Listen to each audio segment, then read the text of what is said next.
जय माता दी, जय मां कामाख्या, देव राधा ट्रस्ट, सत्यवाणी चैनल। मां भगवती कामाख्या देवी जगत जननी आद्य शक्ति भवानी आप सबको सुखी रखे, स्वस्थ रखे, प्रसन्न रखे। यदि किसी मनुष्य को, स्त्री हो या पुरुष हो,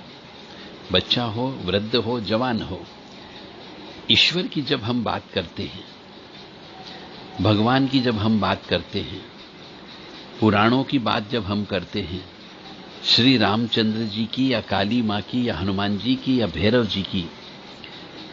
जब हम इनसे संबंधित सत्संग करते हैं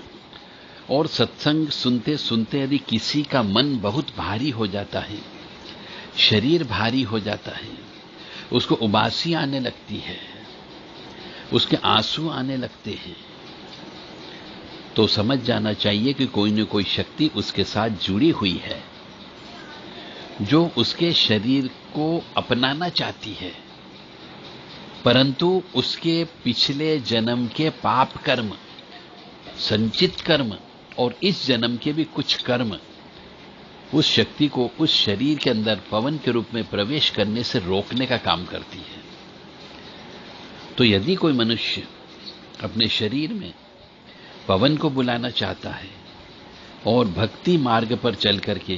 कोई परोपकार करना चाहता है, तो वो देव राधा ट्रस्ट से संपर्क कर सकता है। क्योंकि जब भी किसी मनुष्य को अखंड रामायण जी होने पर, श्रीमद् देवी भागवत कथा सुनने पर, श्री दुर्गा सप्तशती का पाठ सुनने पर या हवन में बैठने पर शरीर भारी हो जाता हो, मन भारी हो जाता हो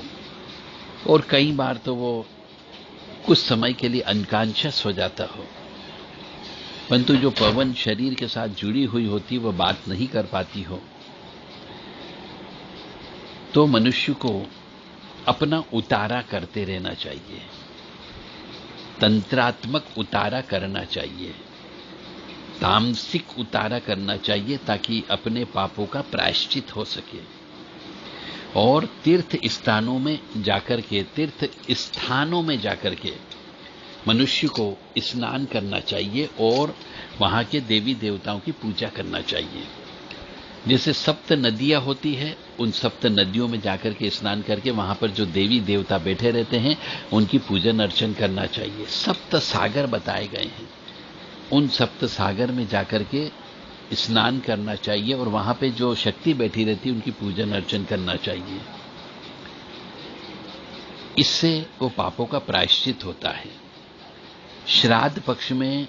नांदी श्राद्ध कर्म करके पितरों को तर्पण करना चाहिए, पिंडदान देना चाहिए, इससे भी प्रायश्चित कर्म होता है। और उसके बाद जो पवन शरीर में आती वह पूर्ण अवस्था में आती है, शक्तिशाली अवस्था में आती है। इसलिए मनुष्य को यदि अपने शरीर में पवन बुलाना हो तो पहले तो उसे अपने इस घट पिंड यानी शरीर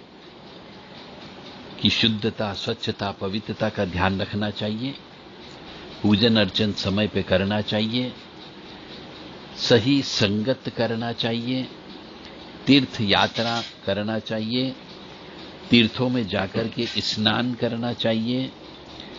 और तीर्थ स्थान पे जाकर के जिस चीज के सपने आते हो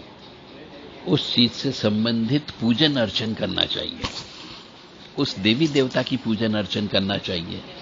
तो शरीर में पवन आसानी से आ सकती है और उस शक्ति की कृपा भी प्राप्त हो सकती है। जय माता दी।